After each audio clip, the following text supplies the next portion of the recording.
Okay, so it was a very wild weekend, of course, across the British Isles, thanks to another unseasonably deep area of low pressure. This is a video from Sandpit72, sent and retweeted by our friend Shrine Bruin. Shows you the danger aspect with regards to being around the coastline during stormy conditions. And this is a perfect example. This was a video captured in Devon just a few days ago of the waves crashing ashore, and it really just reiterates the point how dangerous this region of the country is during stormy activity. So so be aware that you could get swept out to sea or indeed severely injured by waves coming ashore. Thanks for clicking on to the Monday edition of Vogan's European Outlook. Hope everybody has enjoyed their weekend, has been safe wherever you are. It was a very wet, very cool, and very windy weekend across the board. And we do have quite an extreme pattern across the European continent at the moment. We do have unseasonably cool conditions, unseasonably warm conditions, and unusual areas where we've got the unseasonable cool versus unseasonable warmth. So let's have a quick look at Twitter so far and see some of the retweets that I've put out in the last day or so here. I hope you did get the chance to see the global weather and climate report yesterday, talking about the Hunga volcanic eruption back in January 2022, the possible impacts that has had on a rise of about 1 Celsius since mid March this year, and it's been holding steady. Has the sea surface temperatures peaked in the warmest in recorded history across the world, especially across the North Atlantic as well? Has that all been an impact on that release of tremendous amounts of water vapor into the atmosphere, bringing record warmth to not only Antarctica but across many parts of the world in the past few months? That, of course, is the golden question, and it certainly is a pretty extreme time in which we're living in. So, if you haven't already done so, be sure to check out the global weather report yesterday. And if you haven't already done so, be sure to hit the subscribe button. I'm hoping to reach 5,000 subscribers before the end of August. So help me out if you can. If you're enjoying the content, be sure to hit the like button. Let YouTube know that you're enjoying it. And do indeed drop a comment in the comment section below. Let me know what your thoughts are with regards to perhaps the summer that we've had so far, the global weather report yesterday, and indeed, let me know if there's something that you perhaps want discussed here on marfoganweather.com.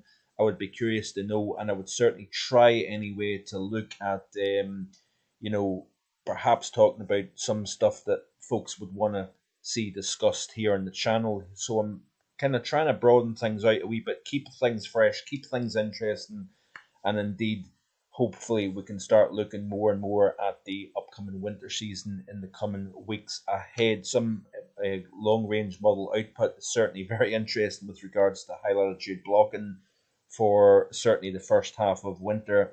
And we'll talk about autumn as well, because we could see potentially a stormy spell during the autumn season this year, something we haven't really seen much of in recent times, if I'm right in saying. But our friend Shrine also did put out a tweet there saying that August already wetter than average here for the first 5 days of August.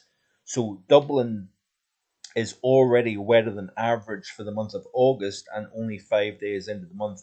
Incredible stuff, actually, with 73.7 millimeters at Dublin Airport.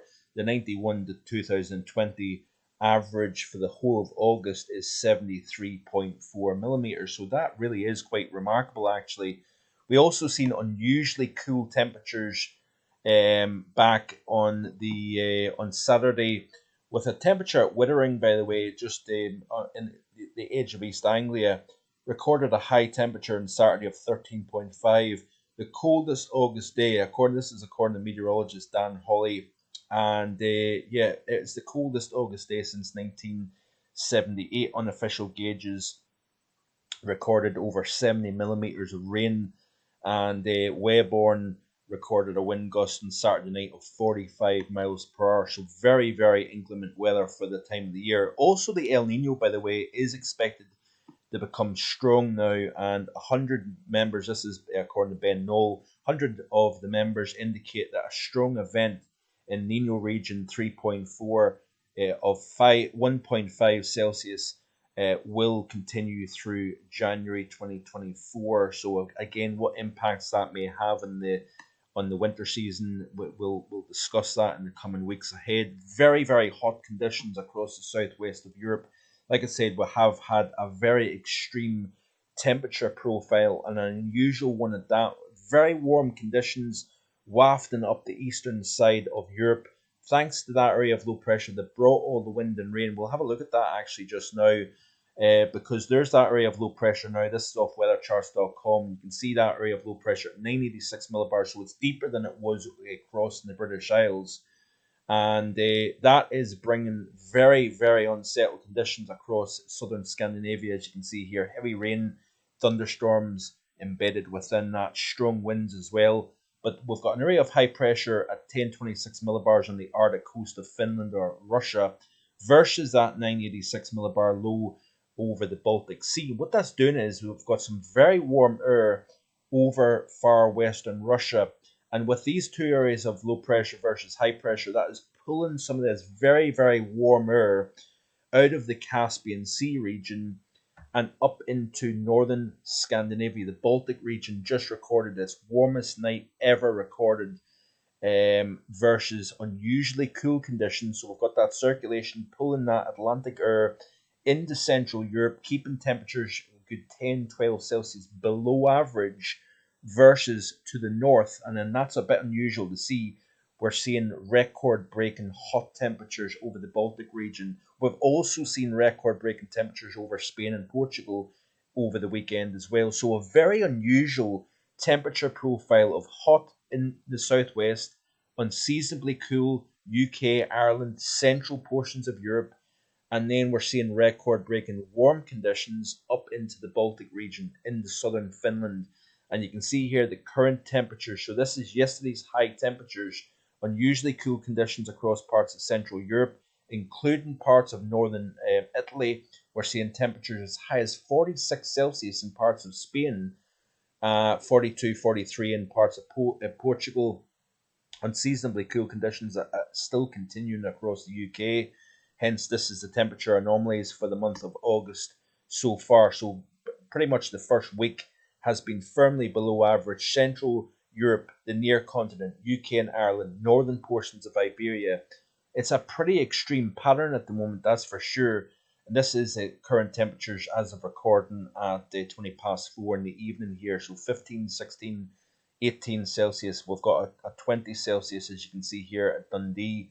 And then we've got 20, 21 Celsius down in the southeast of the UK here. Ireland, we've got 17, 18 Celsius, as you can see at the moment here.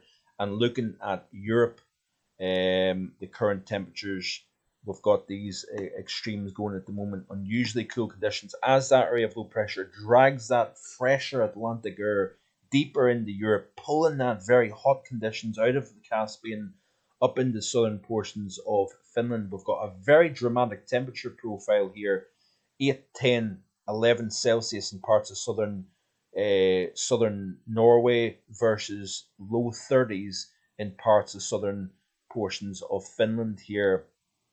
And we have seen record-breaking hot temperatures in parts of Latvia, for example. So temperatures as high as 47 degrees in 47.6 in Morocco. We've got 46 Celsius recorded in Spain and 42.6 in Portugal. That was over the course of the weekend here. Temperatures down at minus 82, by the way, at Russian base in Vostok. That's the coldest temperature at this station since June 2019, which is quite interesting, given the fact that the Antarctic sea ice is at record levels.